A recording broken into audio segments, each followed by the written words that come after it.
So Bishop Barbara Harris, do any of y'all remember her at all? I remember her name. I don't remember much about her. Yeah, that's Well, she my was- feelings about it too. She was the first woman ordained as a bishop in the Episcopal Church on February 11th, 1989. And she's from Philadelphia, born in Philadelphia in 1930. And, she grew up in the church. She was an active parishioner at the Church of the Advocate, which became a center of the Black protest movement in Philadelphia. And actually, she was helped participate. She participated with the voter registration efforts in the Selma March with Martin Luther King. So she was at the center of the fight for civil rights, along with Martin Luther King during that era. She has one book, semi-autobiographical book called Hallelujah Anyhow. She started writing up her autobiography and she didn't really have time to finish it. So it's an interesting book because it goes back and forth between these things that she had written and a professional writer who stepped in to interview her, and the professional writer finished the book. So in the chapters, it goes back and forth from an interview format, and then it shifts back into a format where her writings about her life. And I read that book, and a lot of interesting stories about her family.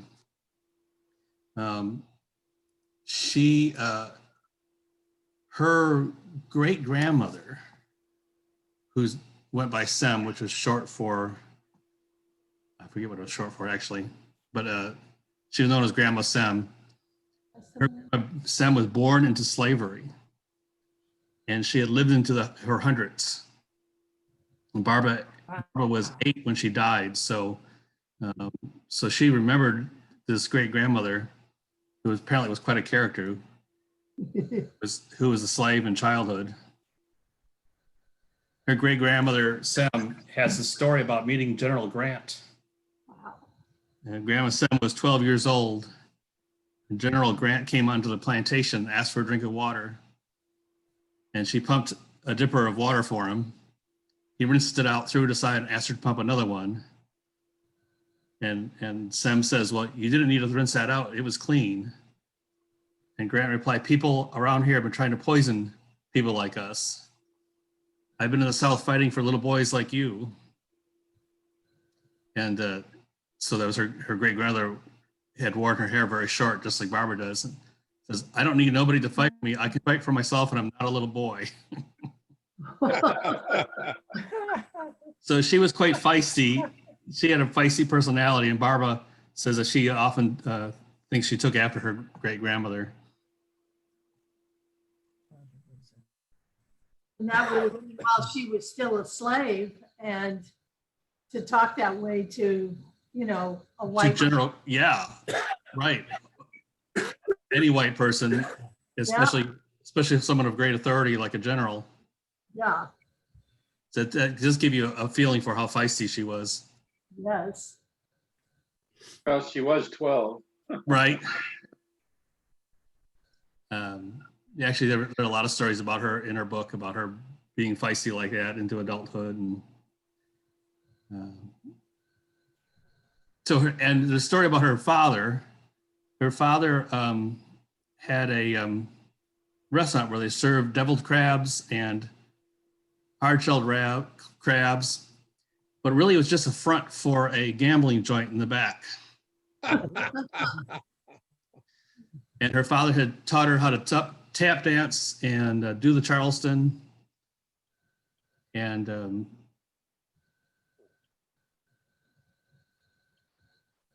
this is her grandfather. I said father, but this is her grandfather taught her all this. And he taught her how to play poker. One time she asked. Definitely weren't Baptist. What's that? They definitely weren't Baptist then. Not Baptist. No.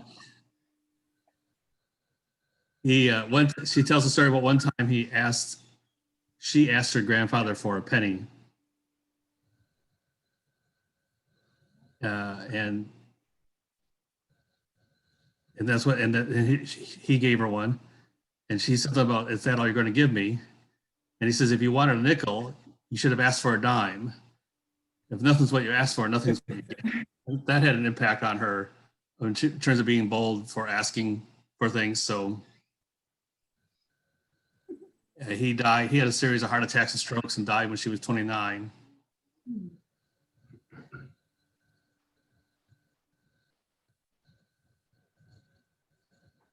And her grandmother, her mother died at the age of 91 in 1993. Initially, her mother was resistant about this idea of her being ordained because she's a woman, but she grew to become Barbara's biggest supporter and biggest fan, actually.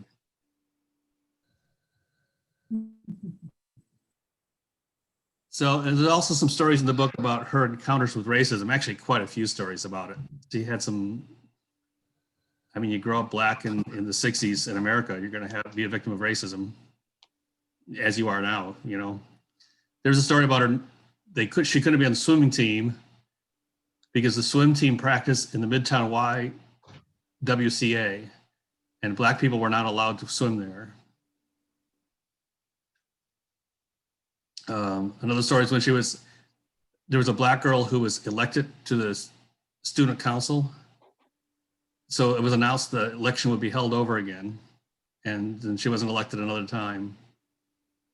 Another story from her school, a black girl made it to the National Honor Society and the school disbanded the National Honor Society. God. Isn't that horrible? In what city, David? In what city? Philadelphia. The city of love. Philadelphia. Yeah, God, right. the cradle of liberty. Another story, she was once caught smoking on the roof garden of the school with teachers. And she said she would have been in big trouble, except for the fact she was smoking with a white girl who was the president of the senior class. Oh, So the teacher ignored it and of course told them to stop doing it, but neither one of them got in trouble.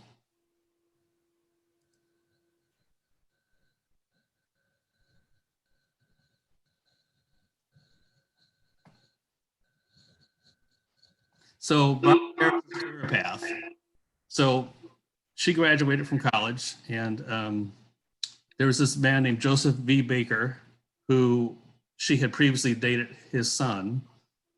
And he was the dean of a black public relations consultant. And he offered her a job. He said, come work for me. I'll teach you everything you need to know about public relations. And she worked in the PR industry.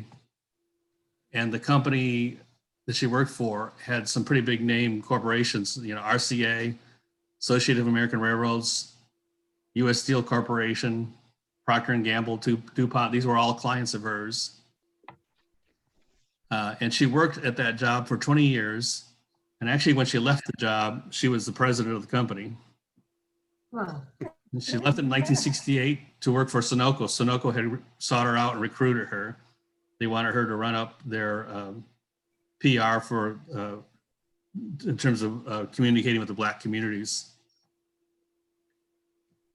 By the way, Proctor's misspelled there. Oh, is it? Oh, It's E-R. oh, is it? Okay. Since they make Crest toothpaste, I know all about Procter. Bye, babe. Oh, yeah. Have fun. Say hi.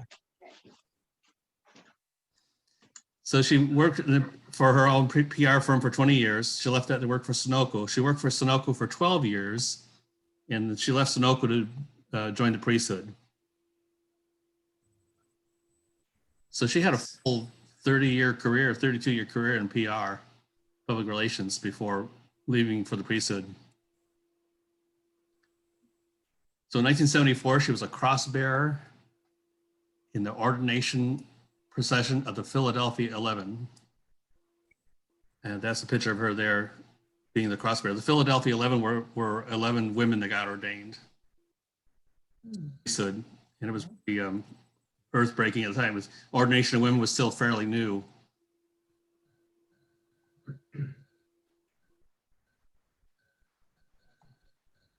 Three retired Episcopal bishops at her parish ordained the 11 women. It was 2 years before the church had authorized such an action. That's why it made such a stink. Wasn't really official yet, but they did it anyway. I do remember. So she participated in that in 1974. In 1979, she was ordained a deacon. In 1980, she was ordained a priest.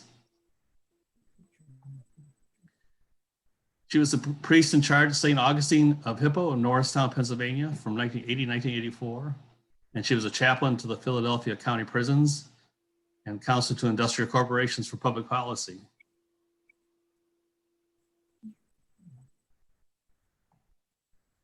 And she actually never got a seminary degree, which is surprising for a priest and a bishop, but they make exceptions sometimes. She did some writing. She was the director of the Episcopalian Church Publishing Company, wrote a monthly column for the progressive Episcopal magazine called The Witness. And her writing elevated her stature in the worldwide Anglican community. In 1988, she was elected Bishop Suffragan of Massachusetts. Have you ever heard of the term Bishop Suffragan? No. Or Suffragan? I'm not sure how to pronounce that. I never did either. Apparently, it's like an assistant bishop. You assist the diocesan bishop. You're not like the absolute top bishop in charge. I didn't know this was a thing, and I don't know if they did it because she was a female or African American. I'm not sure. But there are other people who hold that title too, so it is a thing.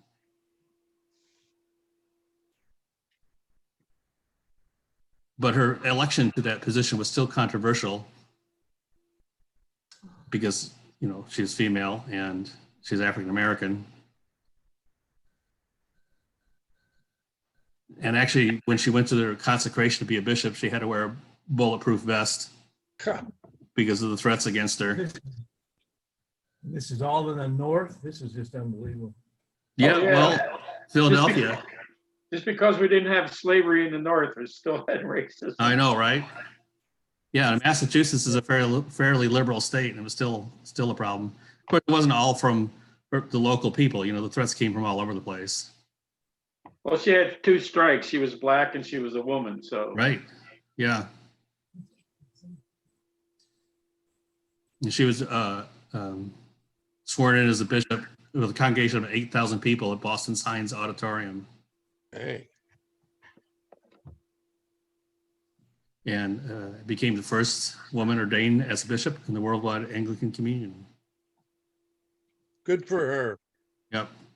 She was obviously courageous to Yes. do all that, because I'm sure she had threats most of her ministry career, Yep. even as a priest. I'm sure she was. Right. Sure. We have made some progress. She was sort of a female Dave Rigneri. Oh, right. Nah, that wouldn't have been me. I would have gotten that first run.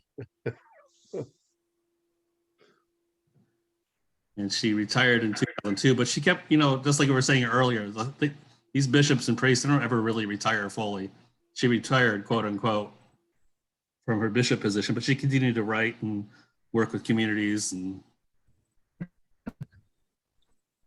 fact, you know, 2003 through 7, she assisted the bishop of DC, District of Columbia, volunteer preached at the Cathedral Church of St. Paul in Boston. So she stayed active. And there was a number of communities she served on, member of Union Black Episcopalians, president of Episcopal Urban Caucus, on the board of prisoner visitations and support. The Episcopal Church's Standing Commission on Anglican and International Peace with Justice Concerns. Vice president of the Episcopal Mission in Boston, which funds and supports programs on behalf of the urban poor. So she did a lot of stuff in her day. She contributed significantly, as well as more than just being the first female bishop. I mean, she did a lot of stuff as a bishop and a priest. And of course, she opened the door for other people, other women, to become bishops as well. And she died this year, March 13th, 2020. It was before the pandemic Not a- broke out. So I forget why she died. It was not COVID.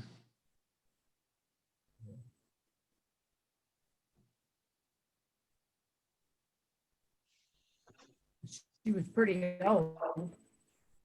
Yeah, she was born in 1930, right? So 90. is that right? Was it when she born? Got back up. Yes. I think I figured that out when you put that up there, but my memory is pretty short. Yeah, 1930. So yeah, she made it to 90, right? That's pretty good age. Good dose. Yeah. Yeah, hard to complain about that. And she was still busy and active doing stuff in the church. So that's pretty awesome. Never had any kids. She was married once briefly. It lasted slightly less than 2 years. She never explains why that happened. She said that people, because of her not being married, sometimes people will ask about her sexual orientation, but she was definitely heterosexual. She just had one brief marriage. It didn't last very long, and no children, and didn't explain to us why that happened. So that's the end of the line for Barbara Harris. She was feisty like her great grandma Yep, she was. throughout her whole life, and brave. Dave, did you say when, because I might have missed it, when she made a decision to go into ministry? I know you said when she studied and became ordained and all that, but Yeah. I'm wondering when she made a conscious decision that's what she wanted to do. Yeah, I'm not sure. I know she was working for Sunoco, when she made that decision. And, fairly early in the process of the Episcopal Church allowing women to be ordained, it wasn't that long after that she got ordained. So it makes me wonder if she had had that thought for some time, but it wasn't available to her.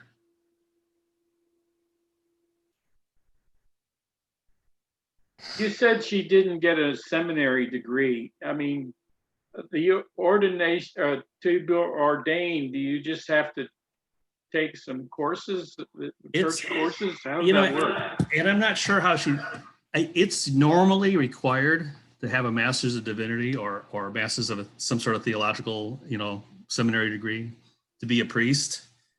It's not required to be a deacon, obviously.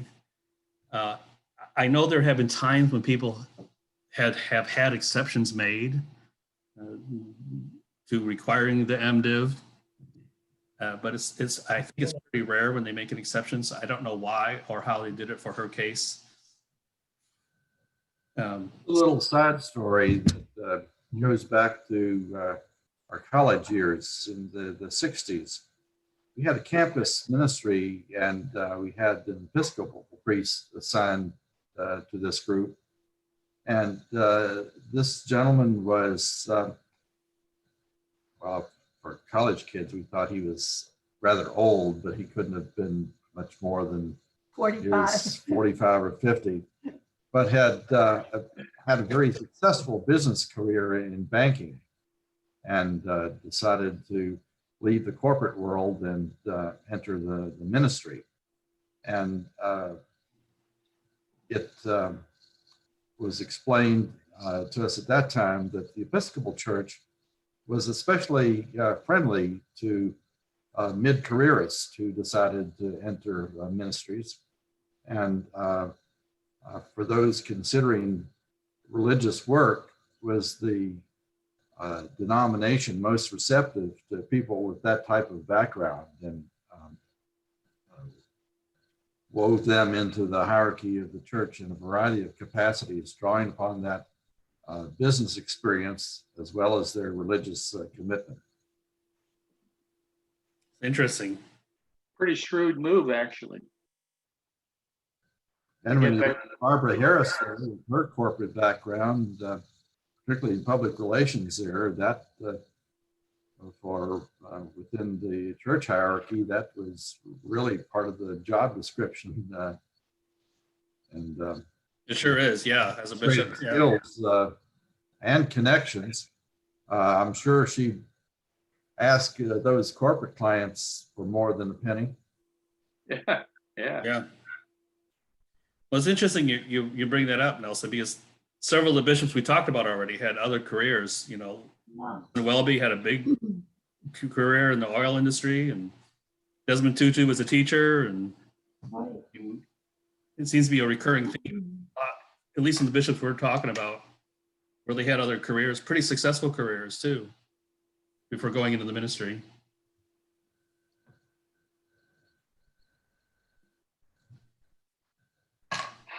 Well, that's what happened to Barbara Harris.